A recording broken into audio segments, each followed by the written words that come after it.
Je bénirai l'Éternel en tout temps. Ses louanges seront toujours dans ma bouche. Ou j'aime qu'on ait un problème. Et puis qu'elle content comme ça. Ah, m'pas caché Dieu. Depuis m'commence li Bible moi chaque jour, m'senti charge problème moi yo sorti sous dôme. Si c'est comme ça, moi pour aller couvrir acheter un Bible. Dégagez au marché. Mais en attendant, ou qu'attendez radio télévision d'espoir? Radio Vision d'Espoir. Oh, moi t'attendais une annonce comme ça, oui. Mais qui ça a te dit? Lecture de la Bible en un an. Une émission qui vous accompagne à la découverte des trésors cachés de la parole de Dieu sur Radio Télévision d'Espoir. Chaque jour de 11h à 11h30 du matin, excepté mercredi 5h30, 6h de l'après-midi, samedi 7h30, 8h du matin, avec les sœurs Chantal Saint-Hubert, Claude Louis Orisma. et votre servante Maudeline Maurice Hilaire.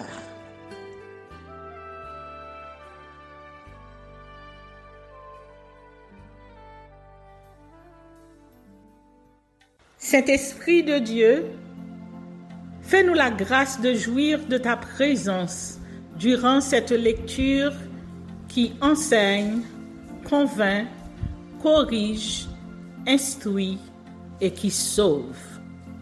Au nom de Jésus, Amen. Job, chapitre 32. Discours d'Élihu. Ces trois hommes cessèrent de répondre à Job parce qu'ils se regardaient comme justes. Alors s'enflamma de colère Élihu, fils de Barakil de Buz, de la famille de Ram. Sa colère s'enflamma contre Job parce qu'il se disait juste devant Dieu. Et sa colère s'enflamma contre ses trois amis parce qu'ils ne trouvaient rien à répondre et que néanmoins, ils condamnaient Job. Comme ils étaient plus âgés que lui, Élihu avait attendu jusqu'à ce moment pour parler à Job. Mais, voyant qu'il n'y avait plus de réponse dans la bouche de ces trois hommes, Élihu s'enflamma de colère. Et Élihu, fils de Barakil de Buz, prit la parole et dit : « Je suis jeune, et vous êtes des vieillards. C'est pourquoi j'ai craint, j'ai redouté de vous faire connaître mon sentiment. Je disais en moi-même, les jours parleront, le grand nombre des années enseignera la sagesse. Mais en réalité, dans l'homme, c'est l'esprit, le souffle du Tout-Puissant qui donne l'intelligence. Ce n'est pas l'âge qui procure la sagesse, ce n'est pas la vieillesse qui rend capable de juger. Voilà pourquoi je dis, écoute, moi aussi, j'exposerai ma pensée. J'ai attendu la fin de vos discours, j'ai suivi vos raisonnements, votre examen des paroles de Job. Je vous ai donné toute mon attention, et voici, aucun de vous ne l'a convaincu. Aucun n'a réfuté ses paroles. Ne dites pas cependant, en lui nous avons trouvé la sagesse. C'est Dieu qui peut le confondre, ce n'est pas un homme. Il ne s'est pas adressé directement à moi, aussi lui répondrai-je tout autrement que vous. Ils ont peur, ils ne répondent plus, ils ont la parole coupée. J'ai attendu qu'ils eussent fini leur discours, qu'ils s'arrêtassent et ne sussent que répliquer. À mon tour, je veux répondre aussi, je veux dire aussi ce que je pense. Car je suis plein de paroles, l'esprit me presse au-dedans de moi. Mon intérieur est comme un vin qui n'a pas d'issue, comme des outres neuves qui vont éclater. Je parlerai pour respirer à l'aise. J'ouvrirai mes lèvres et je répondrai. Je n'aurai point égard à l'apparence et je ne flatterai personne, car je ne sais pas flatter. Mon Créateur m'enlèverait bien vite.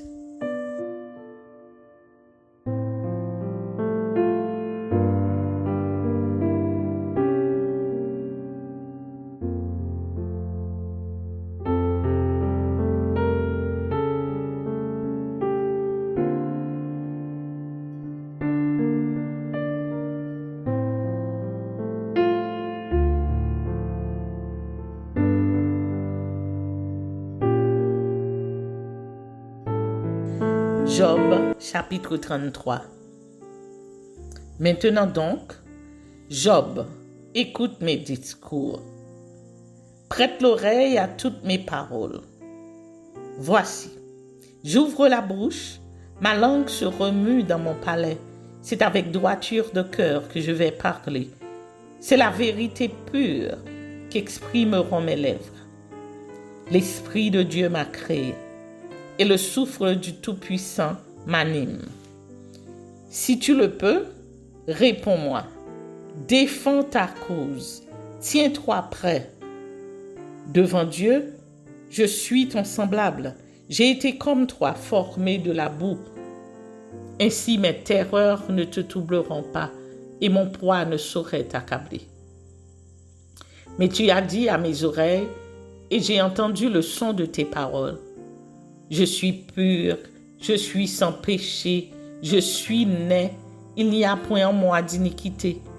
Et Dieu trouve contre moi des motifs de haine, il me traite comme son ennemi, il met mes pieds dans les ceps, il surveille tous mes mouvements. Je te répondrai, qu'en cela, tu n'as pas raison, car Dieu est plus grand que l'homme. Veux-tu donc disputer avec lui parce qu'il ne rend aucun compte de ses actes? Dieu parle cependant tantôt d'une manière, tantôt d'une autre, et l'on n'y prend point garde. Il parle par des songes, il parle par des visions nocturnes. Quand les hommes sont livrés à un profond sommeil, quand ils sont endormis sur leur couche, alors il leur donne des avertissements et met le sceau à ses instructions afin de détourner l'homme du mal et de le préserver de l'orgueil, afin de garantir son âme de la fosse et sa vie des coups du glaive. Par la douleur aussi, l'homme est repris sur sa couche quand une lutte continue vient agiter ses os. Alors il prend en dégoût le pain, même les aliments les plus exquis. Sa chair se consume et disparaît. Ses os qu'on ne voyait pas sont mis à nu. Son âme s'approche de la fosse et sa vie des messagers de la mort. Mais s'il ne trouve pour lui un ange intercesseur, un d'entre les 1000 qui annonce à l'homme la voie qu'il doit suivre, Dieu a compassion de lui et dit à l'ange, délivre-le afin qu'il ne descende pas dans la fosse. J'ai trouvé une rançon. Et sa chair a plus de fraîcheur qu'au premier âge. Il revient au jour de sa jeunesse.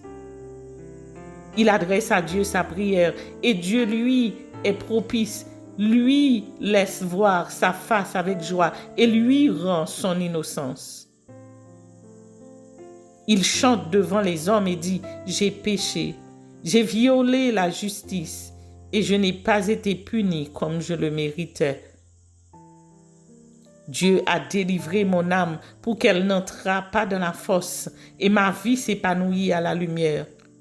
Voilà tout ce que Dieu fait 2 fois, 3 fois avec l'homme pour ramener son âme de la fosse, pour l'éclairer de la lumière des vivants. Sois attentif, Job, écoute-moi, tais-toi et je parlerai. Si tu as quelque chose à dire, réponds-moi, parle, car je voudrais te donner raison.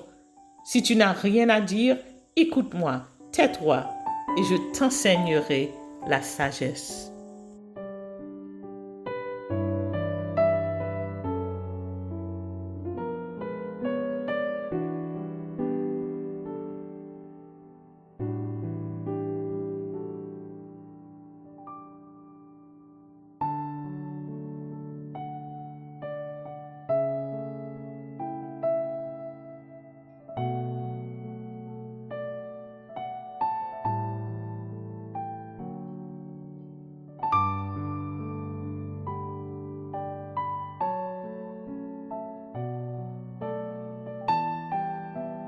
Introduction au livre de Joël. Ce livre a pour titre Joël, nom qui signifie « Son Dieu est l'Éternel ». Le premier verset ne nous apprend rien sur la personne et l'époque du prophète. Ce dernier apporta à Israël un message portant sur le thème du jour où le Seigneur manifestera sa puissance et jugera les nations en fonction de leur attitude vis-à-vis d'Israël, son peuple. Le chapitre en premier traite des signes précurseurs du jour du Seigneur et de la réaction du peuple et du prophète Joël, fils de Pétuel. La venue de ce jour du jugement y est caractérisée par une invasion de sauterelles, la sécheresse et l'incendie. Que faire donc? Le peuple est invité à se repentir et à supplier l'Éternel. Joël chapitre 1er, versets 10 à 14. Et le prophète lui-même intercède en faveur de son peuple. Versets 19 et 20. Le chapitre 2 signale le jour du Seigneur comme proche et l'urgence de sa venue est soulignée. Chapitre 2 du verset 1er jusqu'au verset 11. C'est vraiment le moment de revenir à l'Éternel avec des jeûnes et des lamentations. Chapitre 2, versets 12 et 13. Ce moment est déjà là. Tous sont concernés. Les vieillards, les enfants et les nourrissons. Versets 15 à 17. C'est à ce prix que viendra la réponse de Dieu à son peuple. Versets 18 à 27. Avec la présence de l'Esprit de l'Éternel en action sur toute chair, avec des visions et des songes. Le chapitre 3 porte sur le jugement des nations. Le procès de Dieu contre les nations qui ont dispersé Israël sera terrible. Il y aura une sorte de combat final et de jugement dans la vallée de Josaphat ou vallée de décision. Chapitre 3, versets 9 à 17. Enfin viendra de nouveau la prospérité multiforme pour le peuple. Dans le livre de Joël, Israël est jugé en fonction de son attitude à l'égard de son Dieu. Les peuples étrangers, les temps, répétons-le, en fonction de leur attitude à l'égard d'Israël. Le livre de Joël annonce avec beaucoup de détails le jour où l'Éternel manifestera sa puissance et jugera les peuples. La situation de pénurie et de dépouillement du peuple précède l'abondance matérielle et surtout la présence de Dieu et l'effusion de son esprit sur ses serviteurs et ses servantes. Amen.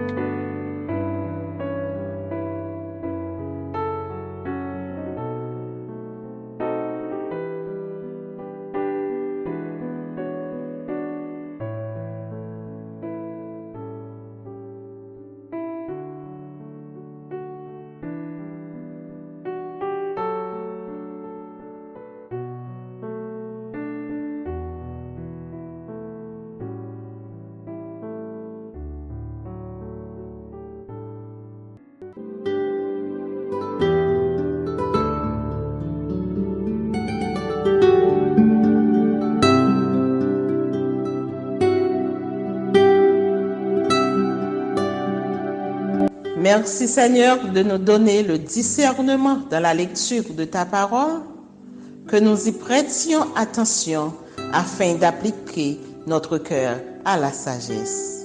Amen. Que celui qui a des oreilles pour entendre, entende, et que celui qui lit fasse attention.